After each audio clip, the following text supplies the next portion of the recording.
ক্যাঙ্গারুর ডেরায় কড়া প্রহার, যাদের বিপক্ষে মাঠের লড়াই, সেই পরাক্রমশালী অস্ট্রেলিয়ার মুখেই এখন লাল সবুজের ভূয়সী প্রশংসা। ডারউইনের মানারা স্টেডিয়ামে প্রথম দিনের খেলা শেষে স্টিভ স্মিথ থেকে শুরু করে কাউ স্পোর্টসের টক শোতে অজি ক্রিকেট কিংবদন্তিরা মুখ খুলতেই ঝরল টাইগারদের জয়গান। অস্ট্রেলিয়ার সাবেক ও বর্তমান তারকাদের এক বাক্যে স্বীকারোক্তি, অস্ট্রেলিয়ার মাটিতে লাল সবুজের এই পারফরম্যান্স অন্যান্য সব সফরকারী দেশগুলোর চেয়ে একেবারেই আলাদা। অস্ট্রেলিয়ার বিশ্বজয়ী ওপেনার ডেভিড ওয়ার্নারের চোখেই তো বিশ্ববাসীকে তাক লাগিয়ে দিয়েছে লাল সবুজের বোলিং অ্যাটাক।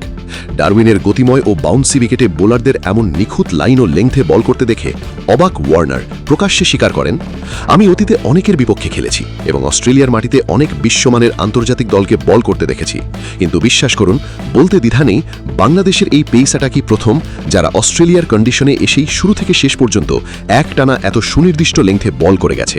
তারা একটুও ক্লান্ত বা বিভ্রান্ত হয়নি।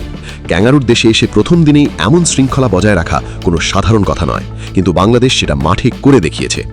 শুরু ডেভিড ওয়ার্নারই নন, অস্ট্রেলিয়ার সাবেক টেস্ট ক্রিকেটার ও জনপ্রিয় ধারাভাষ্যকার কেরি ও কিফো মনে করেন এই ডারউইনে ম্যাচের প্রথম দিনটি সম্পূর্ণভাবে নিজেদের নামে লিখে নিয়েছে বাংলাদেশ। তিনি সাফ জানিয়ে দেন, এটা অস্ট্রেলিয়ার জনগণ ও ক্রিকেট সমর্থকদের জন্য এক স্পষ্ট এবং শক্তিশালী বার্তা। বাংলাদেশ এখানে স্রেফ প্রথাগত সফর করতে আসেনি, জিততে এসেছে। অনেকেই ভেবেছিল অস্ট্রেলিয়ার গতিময় উইকেটে এই খেলা হয়তো 2 দিনও টিকবে না, অথচ প্রথম দিন শেষে খেলার সম্পূর্ণ নিয়ন্ত্রণ টাইগারদের হাতে। ডারউইনের মানারা স্টেডিয়ামে ঐতিহ্যবাহী টেস্ট সিরিজের প্রথম দিনেই অজিদের প্রথম ইনিংস মাত্র 198 রানে গুটিয়ে দিয়ে ইতিহাস গড়ে বাংলাদেশ। বল হাতে আগুনের রূপ নিয়ে একাই প্রতিপক্ষকে ধ্বংস করে দেন তরুণ স্পিডস্টার হাসান মাহমুদ।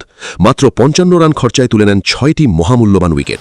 ক্যাঙ্গারুর মাটিতে যে কোনো প্রথম সারির বাংলাদেশি বোলারের ইনিংসে 5 বা তার বেশি উইকেট নেওয়ার অলৌকিক কীর্তি এটিই প্রথম। হাসান মাহমুদের গতিঝড়ের সাথে সমান তালে তাল মিলিয়ে গতি আর সুইংয়ের পসরা সাজিয়ে 2টি করে উইকেট ছিনিয়ে নেন পেসার তাসকিন আহমেদ ও এবাদত হোসেন।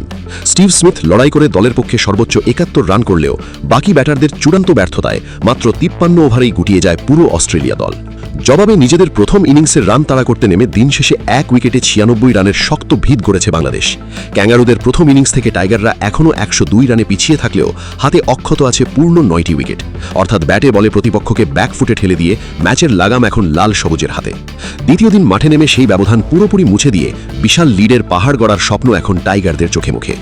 ক্রিকেটের সেই অদম্য রক্ত, বিদেশের মাটিতে বুক চিতিয়ে লড়াই ও বীরত্ব নিয়ে চমৎকার একটি ইংলিশ ছন্দ রয়েছে, unstoppable in pursuit, fearless in fight, true warriors কনকার the dark and shine in the light.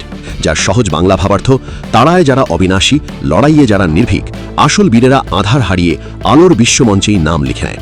অস্ট্রেলিয়ার মাটিতে অজিদেরই প্রথম দিনে অল আউট করে লিডের দিকে এগিয়ে যাওয়া স্রেফ কোনো পারফরম্যান্স নয়, এটি আন্তর্জাতিক ক্রিকেটে বাংলাদেশের এক ঐতিহাসিক নবদিগন্ত। ঐতিহাসিক জয়, লাল সবুজের আত্মবিশ্বাস ও লড়াইয়ের আগুন নিয়ে চমৎকার আরেকটি ছন্দ রয়েছে, When you play with passion and heart, no giant can tear your dreams apart। বাংলায় বললে, বুকের ভেতর যখন অদম্য তাড়না আর জেদ থাকে, পৃথিবীর কোনো পরাশক্তি সেই স্বপ্নকে চুরমার করতে পারে না। প্রিয় দর্শক, আপনার মন কি বলে? হাসান মাহমুদের এমন আগুনে স্পেল ও টাইগারদের এমন চালকের আসনে বসার পর বাংলাদেশ কি পারবে এই টেস্টে অস্ট্রেলিয়াকে হারিয়ে ঐতিহাসিক রূপকথা লিখতে? কমেন্ট বক্সে লিখে জানান আপনার গর্বিত ও সাহসী মতামত। ভিডিওটি ভালো লাগলে লাইক ও শেয়ার করুন। আর ক্রিকেট ও বিশ্ব ফুটবলের সব ইনসাইট, এক্সক্লুসিভ গ্লোবাল আপডেট ও ম্যাচ অ্যানালিসিস সবার আগে পেতে আমাদের এই এফসি স্পোর্টস চ্যানেলটি এখনই সাবস্ক্রাইব করে বেল আইকনটি অল করে রাখুন। সবাই ভালো থাকুন, লাল সবুজের স্পোর্টসের সাথেই থাকুন। বিদায় নিচ্ছি আমি রাকিব, এফসি স্পোর্টস।